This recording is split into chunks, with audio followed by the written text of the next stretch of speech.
Hello, this is Scott Rowe, one of the pastors at the Vineyard Church in Cambridge, and this is Afterthoughts.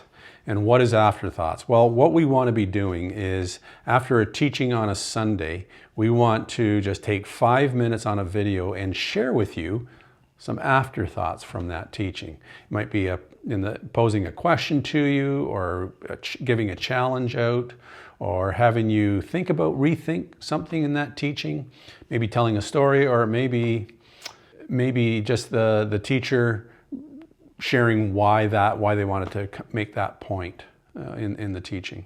So this past Sunday's teaching, which is a new series called Alive to You, which is Alive to Jesus, what we're looking at is having a transformed mind, starting this past Sunday, doing that for 2 weeks, shifting over into what it means to be rooted in Jesus, and then finally what it means to be people that are reproducing ourselves. And where does all that come from? It all comes from, and the church right across North America is looking at this whole question of, do we really understand what it means to be a follower of Jesus? Because you look back over the past year, how the church has responded to each other, but also how the church has responded publicly on social media. And you back up and you go, gosh, we're not sure we've done the job we should at equipping people. And so we're all taking a step back and rethinking this whole thing of what it means to be followers of Jesus. So this past Sunday, again, it was the transformed mind from culture to Christ. Paul talks about having the mind of Christ. How do we get there, right? How do we get there? The passage I launched from was in Romans, right near the end of chapter 11, I think starting at verse 33, went to chapter 12, verse 2, just a few verses there. One of the things that I just want to emphasize this, that Paul said in there, is that he said, it's impossible for us to understand God's decisions and God's ways.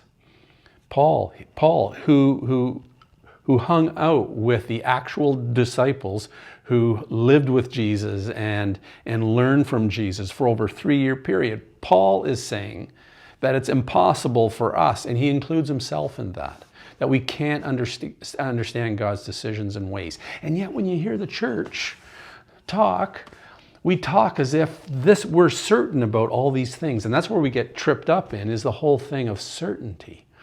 That what we know is that everybody has to know this as well. And that's a trip. That's a real trip that you don't want to get caught in. What I would like to challenge with you, to look at what it is you believe of being a follower of Jesus, and even maybe some of the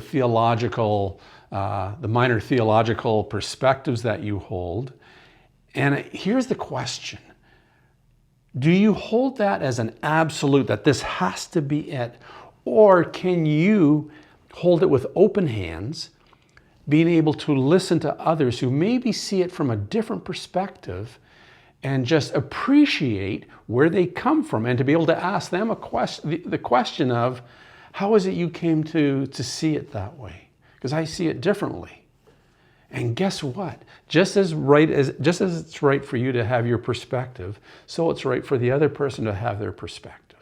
And if we can learn to honor one another, that goes a long way, and it helps in our development in being a follower of Jesus and respecting the other. I used the illustration on Sunday of when Jesus was confronted by the expert in the religious law.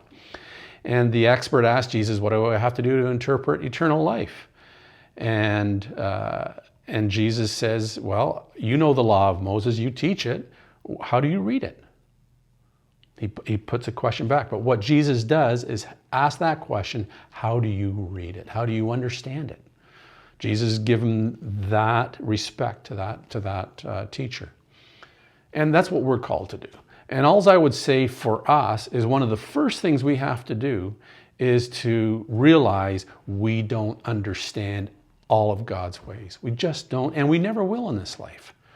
That's just a fact. So what we can do, though, is we can stay close to Jesus, have that intimate relationship, and also pay real close attention to Jesus' teachings, to how he responded to people, and to do our best to do likewise. Those are some thoughts I would leave with you. Take a look at your thinking and take it to Jesus and ask Jesus, what should I let go of? That's what I would challenge you with. Look forward to seeing you this coming Sunday. We have Marilla Smith is going to just piggyback on the teaching from last Sunday. So we hope to see you online. And hopefully, come the end of May, we'll be able to gather back in person. Have a great weekend, and we will talk to you guys later.